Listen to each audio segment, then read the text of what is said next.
Praise the Lord. Bago pong lahat, aking pong pinapaabot ang pinakamataas sa pagpupuri, pagluluhati at pagdadakila ay natatangi lamang po sa ating pinakamamahal na Pinoong Jesus.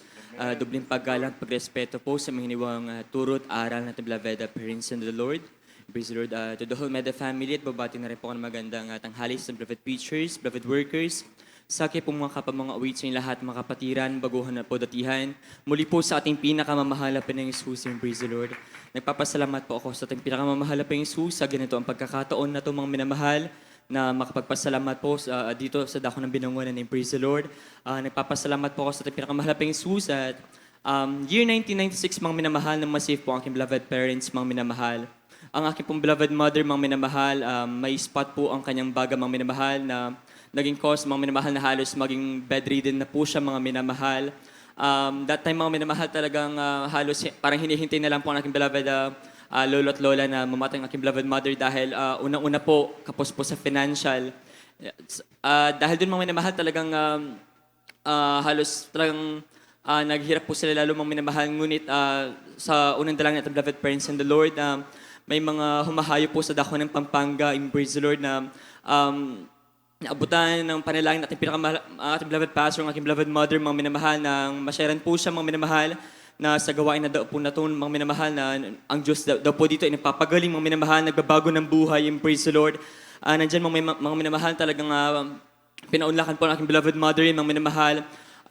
Hindi po siya kaagad pinagaling, mga minamahal, ngunit sa kanyang patuloy na pagdalo, mga minamahal, nandyan na unti-unti po siyang pinagaling ng ating pinakamamahal na Jesus ng without medication, mga minamahal, hallelujah. Same as sa aking beloved father, mga minamahal, year 1996 din po siya na-save. That time, mga minamahal, talagang nandyan na lahat ng halos ng mga bisyo ng kalalakihan, mga minamahal, ay nasa kanya na rin po, mga minamahal. Ngunit nang makikilala po siya sa ating pinakamahal na Jesus, talagang binagong lubos ng ating pinakamahal na Jesus ang buhay ng aking beloved Father, praise the Lord. Gayon din, mga minamahal, kung aking isipin, mga minamahal, wala po dapat kami, mga minamahal, sa inyong harapan. Ako, mga minamahal, personally, sa inyong harapan, upang nagpapasalamat sa ating pinakamahal na Jesus dahil bago pa lang po na mag-asawa ang aking beloved father and beloved parents, mga minamahal, nandiyan na-diagnose po ang aking beloved mother, mga minamahal, na hindi daw po siya magbubuntis, mga minamahal, dahil sobrang hina daw po ng kanyang baga, mga minamahal, at hindi po kakayanin, mga minamahal, ng kanyang katawan, praise the Lord. Ngunit dakilang ating pinakamamahal na Jesus, mga minamahal, nandito po ako, mga minamahal, na nagpapatotoo, mga minamahal, na buhay ang ating dakilang Diyos, mga minamahal, na apat po kami magkakapatid, mga minamahal, ngayon, mga minamahal, hallelujah. Nagpapasalamat din po ako sa ating pinakamahal na Jesus sa kalakasan, mga minamahal, na kanyang pinagkakaloob sa akin, mga minamahal, sa magandang kalusugan, praise the Lord, hallelujah, buhat ng may panganak po kami, mga minamahal, na aking beloved siblings, mga minamahal, na sa kahabagan nating pinakamamahal na Jesus, hindi po kami nagpa-vaccine or anumang mga gamot, mga minamahal, hallelujah, na tunay na ang ating pinakamahal na lamang ang nagbibigay ng kalakasan sa bawat sa amin, hallelujah.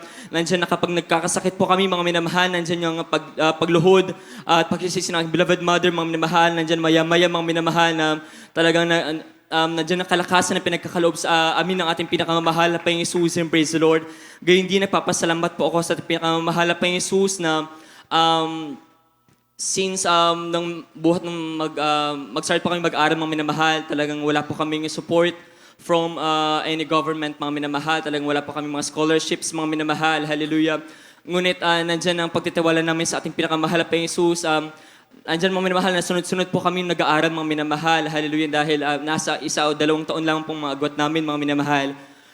Nandyan na hindi po naging hadlang ang kahirapan, mga minamahal, na makapag-aral po kami, mga minamahal, dahil nandyan ang pananampalataya na itinuro na ating beloved friends in the Lord, hallelujah, na nandyan na kapag tayo na kailangan, tumawag lamang tayo sa ating pinakamahal na Jesus, na nandyan ang kasagutan at pagpaprovide ng ating pinakamahal na Jesus, hallelujah, na sa kasalukan, mga minamahal, ipapasalamat po ko sa ating pinakamahal na Jesus, na even though without scholarships and support mo, mga minamahal, nandyan sa kahabagan lamang ng ating pinakamamahal na Panginoong Hesus ay magtatapos po kami ng aking beloved kuya, mga minamahal sa kolehiyo. Sa kahabagan lamang po ng ating pinakamamahal na Panginoong Hesus.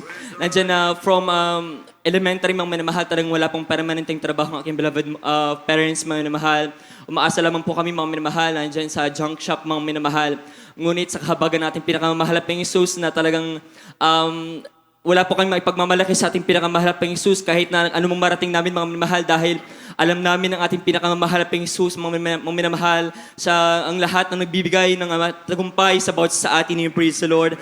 Higit ko pong pinapasalamatan, mga minamahal, sa kanyang paggamit sa akin bilang isang mga awit. Hindi lang po karapat-dapat, mga minamahal, ganyan sa beloved whole family, mga minamahal, at hanggang dito na lang po lahat ng kapurihan, pasalamat, ay natatangi lang po sa ating pinakamamahal na Panginoong Hesus. Praise the Lord.